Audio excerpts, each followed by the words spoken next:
کیا ہے یہ بین الاقوامی قوانین کی بھی خلاف ورزی کی ہے. ہمارا سندھ طاس معاہدہ جو 1961 میں ہوا تھا اس کی بھی خلاف ورزی ہے. یقیناً کسی بھی ملک کا پانی بند کرنا اس کی شاہ رگ کو جو ہے کاٹنے کے مترادف ہے. یہ بالکل ہم ایسی خودکشی قابل قبول نہیں ہے. یہ تو بھارت نے جو اقدام کیا ہے یہ صریحاً دہشت گردی ہے اور اس کے لیے تو جتنی مذمت کی جائے کم ہے. یہ بین الاقوامی جو معاہدہ جات ہیں ان کی پاسداری کرنا بھی یہ بین الاقوامی برادری کا کام ہے.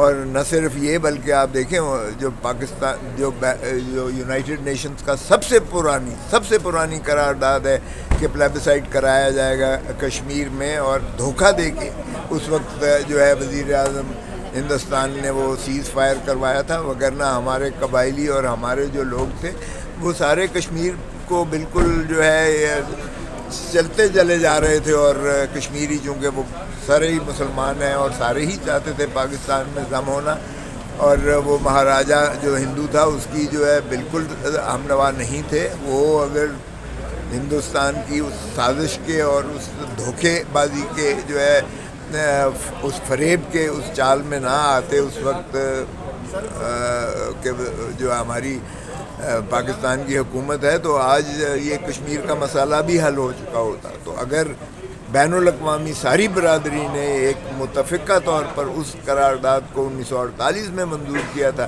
کہ جو ہے کشمیریوں کی آواز کے مطابق اس کا فیصلہ کیا جائے گا, اور یونائٹڈ نیشنز کی جو ہے سپرویژن نے ایک پلیبسائٹ کرایا جائے گا اور ان کے استصواب رائے لیا جائے گا کہ وہ پاکستان کے ساتھ شامل ہونا چاہتے ہیں یا جو بھی ہے, تو اس کو آج تک عملداری نہیں کی گئی ہے. سو پاکستان کا تو ابھی تک جو ہے تکمیل کا ایجنڈا ہی نامکمل ہے.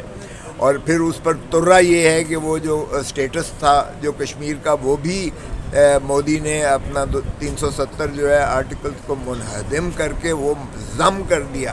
وہ بھی بین الاقوامی قوانین کی خلاف ورزی ہے.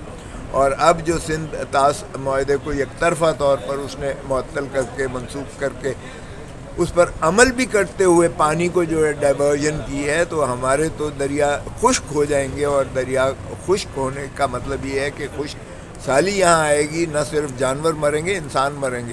تو یہ تو 25 کروڑ عوام کا پاکستان ہے, اٹامک پاور ہے. میں سمجھتا ہوں کہ حکومت کو جو ہے اس پر معذرت خواہانہ انداز میں نہیں بڑھنا چاہیے, اس پہ بڑا اگریسولی سٹانس لینا چاہیے.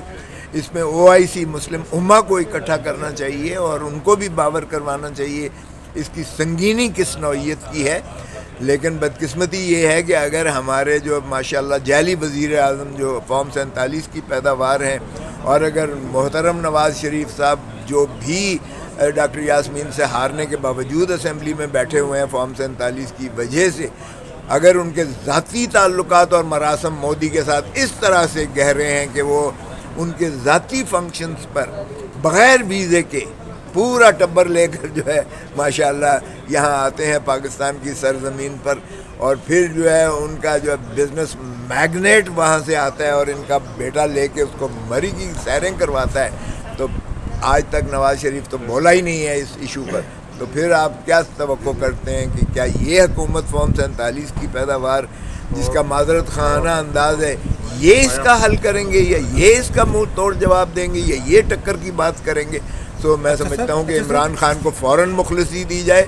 ایک ہی قائد ہے جو پاکستان کا اس وقت جو ہے وہ ڈٹ کے مقابلہ کر سکتا ہے, عوام کو اکٹھا کر سکتا ہے, اتحاد اور اتفاق اور یگانگت کے ساتھ. میں سمجھتا ہوں ایک سیسا پلائی دیوار کی طرح پاکستان کی سرزمین کا تحفظ کر سکتا ہے, وہ عمران خان ہے. اچھا, صرف ایک مختصر ایک اور سوال, یہ جو سندھ طاس معاہدہ منسوخ ہوا, معطل ہوا, پانی بھی بند کر دیا گیا جناب کا, عالمی قوانین اس پہ کیا کہتے ہیں؟ دیکھیں عالمی قوانین تو میں حاضر ہوں. اگر یہ یونائٹڈ جو ہے یہ ورلڈ بینک میں جانا چاہتے ہیں تو میں اپنی وکالت کی خدمات جو ہے مفت اس دھرتی ماں کے لیے, قوم کے لیے, چاہے کوئی بھی ہو وزیر اعظم, مجھے اس سے سروکار نہیں ہے. لیکن جہاں مادر وطن کا سوال ہوگا ہم بحیثیت جماعت کے بھی حاضر ہیں, ہم بحیثیت اپنی انفرادی حیثیت سے بھی میں حاضر ہوں, اور میری جو وکلاء ہیں وہ سارے حاضر ہیں. ہم اس کو بین الاقوامی جو ہے اس میں عدالت میں بھی چیلنج کر سکتے ہیں، انٹرنیشنل کورٹ آف جسٹس میں، ہم اس کو ورلڈ بینک میں بھی چیلنج کر سکتے ہیں جہاں یہ جو ہے معاہدہ منسوخ نہیں کیا جا سکتا، اور نہ ہی اس طرح سے کسی کی شاہ رگ کو آپ کاٹ سکتے ہیں، کیونکہ پاکستان پانی منقطع کرنے کا مطلب شاہ رگ کاٹنا ہے۔ تو اس طرح کی نہ تو بین الاقوامی عدالت اجازت دیتی ہے، نہ بین الاقوامی قوانین اجازت دیتے ہیں، نہ ورلڈ بینک اجازت دے گا، نہ ہمارا سندھ طاس معاہدے کا جو ہم نے 1961 میں فریقین نے اور بین الاقوامی اس میں جو ہے گارنٹیز اور ساورن گارنٹیز موجود ہیں، ان کی روشنی میں جو ہے یہ نہیں کر سکتے اور اس کو چیلنج کیا جا سکتا ہے۔